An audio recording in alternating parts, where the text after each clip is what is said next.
yang telah diberikan. Saat ini kelompok kami akan mempresentasikan hasil analisis SWOT di Apotek Anugrah Tata Aran 2. Selamat menyaksikan! Kekuatan yang ada di Apotek Anugrah Tata Aran, yang pertama bekerja sama dengan distributor atau perusahaan. Yang kedua, selain menjual obat-obatan, di apotek juga melayani pemeriksaan tekanan gula darah, kolesterol, dan asam urat. Yang selanjutnya itu mereka memiliki apoteker dan karyawan yang cukup, serta karyawan yang ramah dan juga cepat.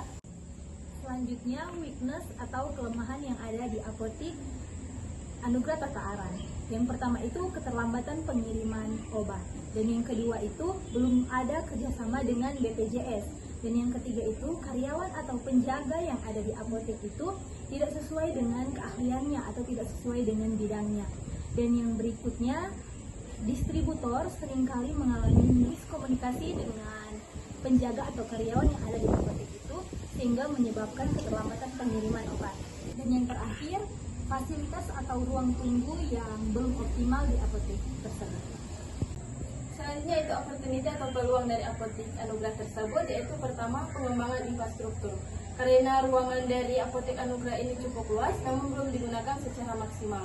Dan membangun kerjasama untuk menjadi apotek mitra BPJS. Selanjutnya menarik lebih banyak pelanggan yang membutuhkan layanan praktis.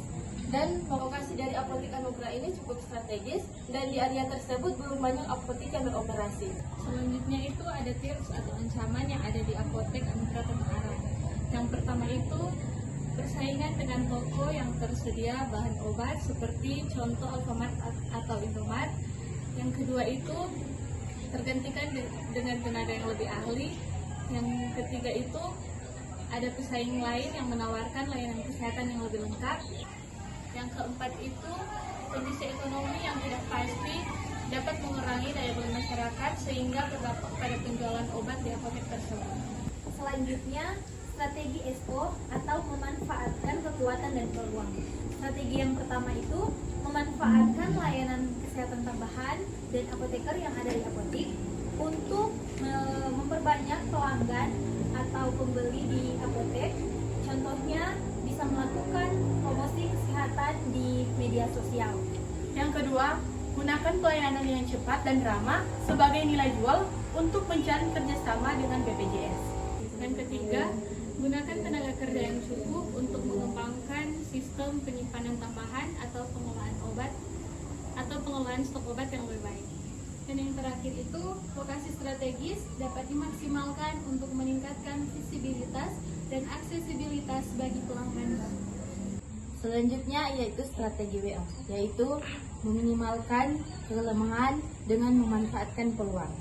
Jadi untuk mengatasi keterlambatan obat, perlu untuk memperbaiki sistem logistik dengan menambah fasilitas penyimpanan obat agar distribusi obat boleh berjalan baik atau efisien.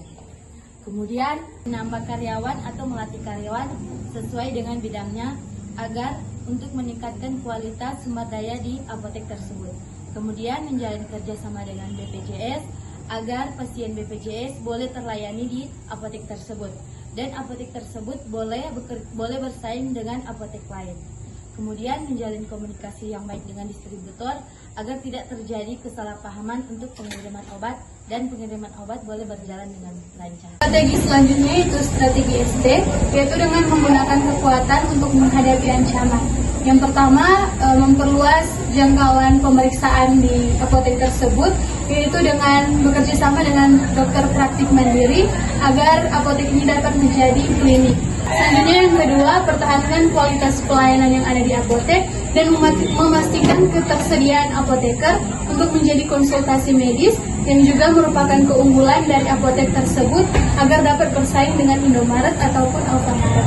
Yang ketiga itu menggunakan tenaga kerja yang cukup agar memberikan pelayanan yang cepat agar para pelanggan tidak beralih ke tempat lain. Yang terakhir yaitu strategi WT untuk meminimalkan kelemahan dan menghindari ancaman.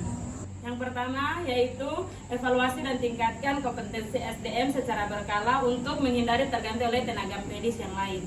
Yang kedua yaitu perbaiki sistem manajemen obat agar obat yang lama dapat terjual dengan cepat.